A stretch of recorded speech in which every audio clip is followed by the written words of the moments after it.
My mother didn't lower her voice. She didn't flinch. She just stared at me through the frozen grid of our family Zoom call and said, "We don't want to see your face at her graduation." No pause, no hesitation.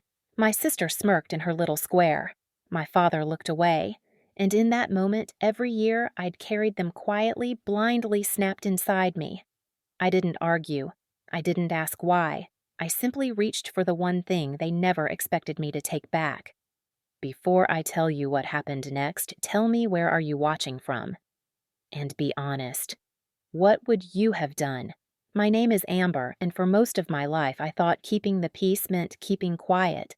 I grew up in a family where love was measured in obligations, where the person who gave the most was expected to ask for the least. Lorraine, my mother, was the center of everything the sun everyone else orbited. Victor, my father, stayed in her gravity without question. And Riley, my younger sister, bloomed in that warmth while I learned to live in the shade. I moved to Seattle in my 20s, chasing a career in finance tech and a version of independence I didn't yet understand. But even from 1,000 miles away, the family pattern never changed. It started the week I got my first job. Lorraine called sounding proud and tired all at once. She said Riley's tuition bill had come in and asked if I could help just this once. I said yes before I even thought about it. By the end of that year, once had turned into every semester, every book, every off-campus expense she needed to thrive. Riley never thanked me. Lorraine stopped pretending it was temporary. Victor kept the peace by staying silent. And every time I hesitated, my mother would lace her voice with disappointment, the kind that made you feel ungrateful for even questioning. I remember one Christmas when I saved up and bought Riley a laptop so she could keep up with her courses. She unwrapped it, glanced at the screen, and said, "Oh, I thought it was the higher model." Lorraine just laughed softly and said, "Maybe next year, sweetie." I swallowed the burn in my chest and told myself it didn't matter, but it did. All of it did. The message that finally cracked something in me came months later. Lorraine left her phone on the counter during a visit, and a text lit up from my aunt. "She pays because she's gullible." "Let her," my mother replied with a smiley face and a single line. Some people were born to support the family. I never confronted her. I just carried the knowing like a bruise under clothing. And still I paid, because I thought maybe if I stayed useful, I'd eventually feel like I belonged. So when that Zoom call opened and I saw the familiar tightness in Lorraine's jaw, the practiced pity in Riley's eyes, I felt that old bruise throb. But I didn't yet know that this one time, I wouldn't swallow it back. The days leading up to that Zoom call felt off like the air before a storm. Riley had been quieter than usual, which never meant peace, only plotting. Lorraine sent me a string of clipped messages asking if the next cycle of tuition payments had processed. She didn't say please, she never did. I told myself it was normal that helping was what I'd always done, but something in my chest felt tight, uneasy. The unease snapped into clarity when my bank flagged unusual activity. A calm voice explained that a card under my name, one I'd forgotten existed, had been used for several large purchases. Designer shoes, a bracelet, a weekend shopping spree totaling around $4,000. My stomach dropped. The card was supposed to be for groceries years ago. I hadn't touched it since. I knew before I called who had. Lorraine laughed when I brought it up. "You're being dramatic." Riley needed a few things for graduation. Don't ruin the moment. Ruin the moment. As if I was the one taking something from them. Later that night, still shaking, I checked my accounts. 2 more cards, both under my name, had been quietly maxed out. Payments I'd never approved. Subscriptions I'd never used. Each charge linked back to my family's address or one of Riley's accounts. My breath came shallow. This wasn't carelessness. This was expectation. Entitlement hardened into habit. And then came the final blow, a screenshot accidentally forwarded from Riley's group chat. My name at the top. Her message underneath, "Don't worry about money. Amber exists for that. She's basically our cash cow." I stared at that line for a long time, feeling something inside me go still. When the Zoom call opened the next evening, their faces filled the screen like a panel of judges. Lorraine didn't waste a second. "We don't want to see your face at her graduation," she said, her voice clipped with authority. Riley sat smugly next to her arms, crossed like she'd earned the right to ban me. My throat tightened, but I kept my face calm. Why Lorraine waved a hand.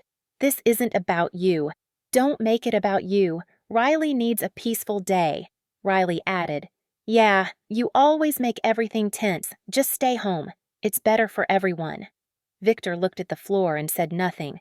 Once that kind of dismissal would have gutted me.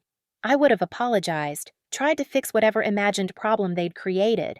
But the insult and the theft the years of quiet taking, they clicked into place like a lock turning. My voice came out low steady. "Then you'll never see my money again." Lorraine blinked as if the words didn't compute. Riley scoffed. But I meant every syllable. That sentence didn't just leave my mouth. It left a life I was done living. When the Zoom call ended, the apartment felt strangely quiet, as if the walls themselves were waiting to see what I would do. For the first time in years, I didn't rush to fix anything. I didn't replay their words, searching for ways to smooth them over. I just sat there, letting the silence settle over me like a blanket I'd forgotten I owned. Then I opened my laptop. The screen's glow washed across my desk as I signed into the tuition portal. Riley's account sat there bright and expectant, one more semester, pending one more payment scheduled under my name. My fingers hovered for a moment, not trembling, just aware. Aware that this was the moment everything shifted. I canceled the plan, a single button, a quiet click, years of obligation dissolving in an instant. Next, I pulled up my bank dashboard, 3 cards tied to my identity, all with activity I never approved. Purchases linked to Riley's email, Lorraine's shipping address, or the family home. I froze each account one by one, the system chiming confirmations back at me. Then I removed the connected devices, Riley's phone, Lorraine's tablet, and updated the passwords they'd used for years without permission. The calm in my chest didn't feel like anger. It felt like clarity. After that, I went through payments bills and statements, creating a clean folder of evidence. Not to weaponize, but to finally see the truth laid out plainly, every transaction, every assumption they'd made about my role in their lives. It wasn't support. It was entitlement dressed up as expectation. As I organized the files, I found an audio note I'd forgotten existed recorded accidentally during a speaker call months ago. Lorraine's voice light and amused. Riley's laughter in the background. "She'll pay," Lorraine said. "She always pays," Riley replied. Then a joke I'd never heard until now, "It's basically her purpose." I closed the file slowly, letting the words pulse through me. Not to hurt me, but to remind me that reality didn't match the version of family I'd been clinging to. My phone buzzed on the table. "Riley, did the payment go through? I can't see it." "Lorraine, don't be childish. Fix this." "Victor, just breathe. Don't make things worse." Worse. As if the worst thing I'd done was finally say no. I didn't respond. Instead, I logged out of every shared subscription, music streaming, grocery deliveries, anything tied to my accounts. The list was longer than I expected. I ended each one without hesitation. By the time I stood up, the sky outside had deepened into a soft navy blue. I felt lighter than I had in years, standing barefoot on the cold floor, breathing air that somehow tasted new. They thought cutting me out of a celebration would keep me small, but all it did was make room for me to finally step out. 3 days passed before Lorraine finally demanded another family meeting. The subject line of her email said urgent, but it was the kind of urgency people use when they've lost control, not when they're in danger. I clicked the Zoom link out of curiosity more than duty. A part of me wanted to see how far they'd push. Another part wanted to see how far I'd come. When the screen loaded, they were all already there. Lorraine sat in the center like she always did, perfectly framed chin lifted as if she were presiding over something important. Riley lounged beside her makeup, flawless eyes tight with irritation instead of gratitude. Victor hovered near the back of the living room, hands in his pockets, looking smaller than I remembered. Finally, Lorraine snapped as if I were late. "We need to address your behavior." "My behavior." "Of course." I said nothing. Silence was a new language for me, one they didn't understand yet. She continued, Riley's graduation is in less than 2 weeks. They won't let her walk unless the outstanding balance is paid. You know this. You've always handled it. So fix it. Riley rolled her eyes. I don't get why you're making this a big deal. You're the one with the career. Just do what you always do. There was a brief moment where I wondered if they truly didn't see it. The theft, the manipulation, the entitlement. Or maybe they saw it all along and simply didn't care. That's when it clicked. The problem had never been their blindness. It had been my willingness. I'm not paying, I said calmly. Lorraine's lips curved into disbelief. Don't be ridiculous. You're angry, fine. But don't sabotage your sister out of spite. I'm not sabotaging her, I replied. I'm stepping out of a role I never agreed to play. Victor finally lifted his head. Let's not escalate. We can talk this through. Talk. I let out a soft breath. You never talk. You all tell. Riley scoffed loudly. This is so dramatic. You act like we've done something to you. I clicked a button on my screen. A window opened my folder.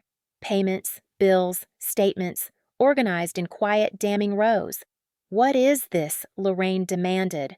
The truth I said. I shared my screen, letting the numbers speak first. The unauthorized purchases, the recurring charges, the cards linked to Riley's email, the shipping addresses matching the family home, the grocery-only card used for luxury items. Riley's mouth tightened. Lorraine's face remained stiff, but a flicker of something recognition or fear passed through her eyes. Victor stepped closer to the camera. Ambar, you could have just talked to us.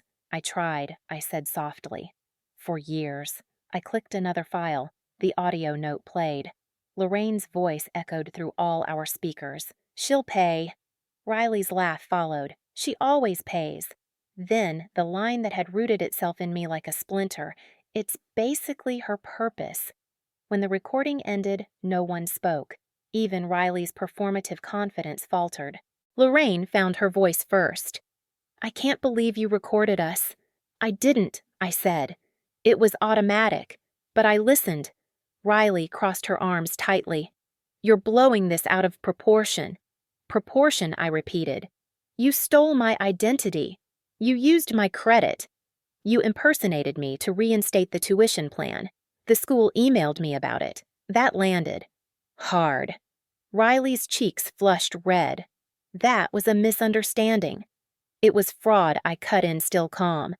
And I'm choosing not to press charges. For now. Lorraine's composure cracked. Charges against your own sister. What is wrong with you? What's wrong, I replied, is that you raised her to believe she could do it. Victor finally spoke, barely above a whisper. Ambar. We didn't know it got this far. Yes, you did, I said.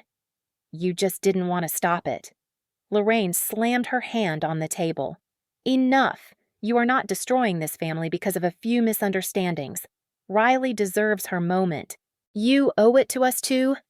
I leaned forward, voice low and steady. I don't owe you anything.